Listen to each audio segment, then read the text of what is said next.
5-1. That is a statement victory. I think to go to the Bernabeu and win is a statement victory. We always talked about Arsenal needing the mentality to go, for example, to the Etihad Stadium and win to show their intentions. Now they've just done it on the biggest stage against the biggest team in the world, 15-time UCL champions. They've went to the Bernabeu and beat them when all odds were stacked against them, when everyone was thinking of a comeback. I think it's absolutely shameful from Real Madrid for the propaganda of remontada. Remontada the whole week is what we heard. That propaganda was absolutely amazing. I think they won everything off the pitch, but they forgot to just play well and win on the pitch. I do think that it's no fault for Real Madrid as a team that is behind in the first leg, needing an absolute miracle that they went and, they got the support. So you can't blame the fans for showing up. The fans showed up, the Spanish media showed up, the players even hyped themselves, but they forgot to just play good football. They told us about closing the stadium, creating a tifo. Everything was there but the performance, and I think that's absolutely shameful. With that much propaganda, then we should have had a remontada. But I want to say, what a fabulous performance by Arsenal. I do think every single player deserves the credit, even Mikel Arteta. The funny thing is, Arsenal didn't even go there to park the bus. Arsenal went there and were the better team. They didn't go there to park the bus. They literally deserved to win the game. Maybe with Ancelotti again, it's no tactics, just vibes. I do think he is the most successful manager in Champions League history, so obviously he does have some tactics, but they weren't on show today. Yeah, the freedom with the players, they were not showing. Vinicius Jr. didn't show up, Rodrigo didn't show up, Mbappe didn't show up. So I do think that Arsenal were deserved winners over the both legs and for each single game. So absolutely amazing, fabulous performance by Arsenal. Now they'll start believing that they can go all the way. In general, I do think the referee was also outstanding. I don't think any robbery was committed. He is correct to give a penalty for the pull on Asensio, so Saka's penalty.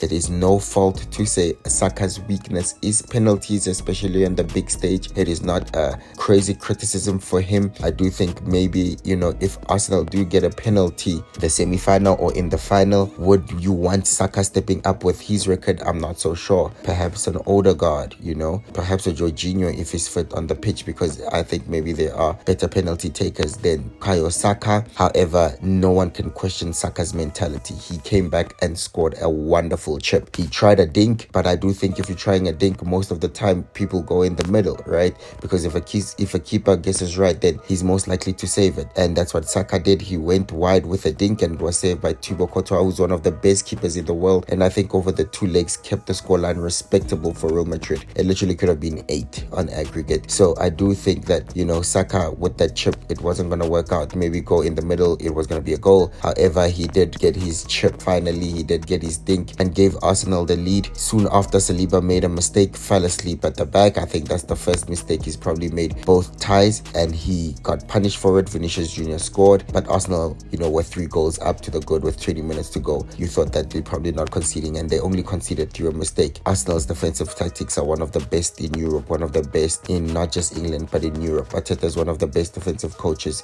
in Europe when it comes to goals or chances conceded. He does not give away much, and that showed. Real Madrid did not show up. They did not deliver anything, and maybe they were not even able to go through the middle. That's why they tried going, wide, putting too many crosses in the box.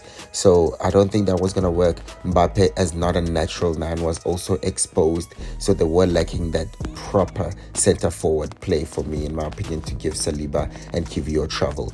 But with that being said, I want to praise every single one of the players. David Raya, solid when needed. He was punching the ball with the difficult corners, coming to claim when he had to, time wasting, superb.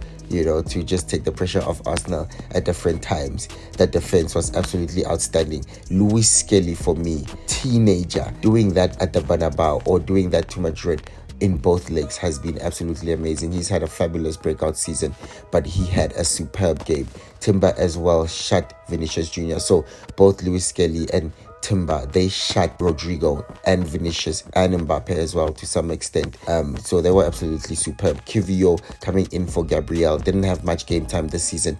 He did not set a foot wrong in both these ties. So he did not set a foot wrong in both these times. So absolutely amazing. Thomas Partey has been solid, but Declan Rice has been an absolute 100 million signing, and you can see it over the both legs.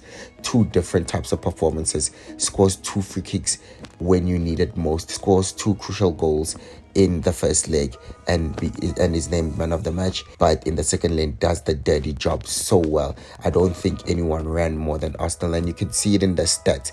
Yes, you would expect Real Madrid to have more possession, but to be dominated by Arsenal over the 2 legs, because domination is chances creation. Who had the better chances?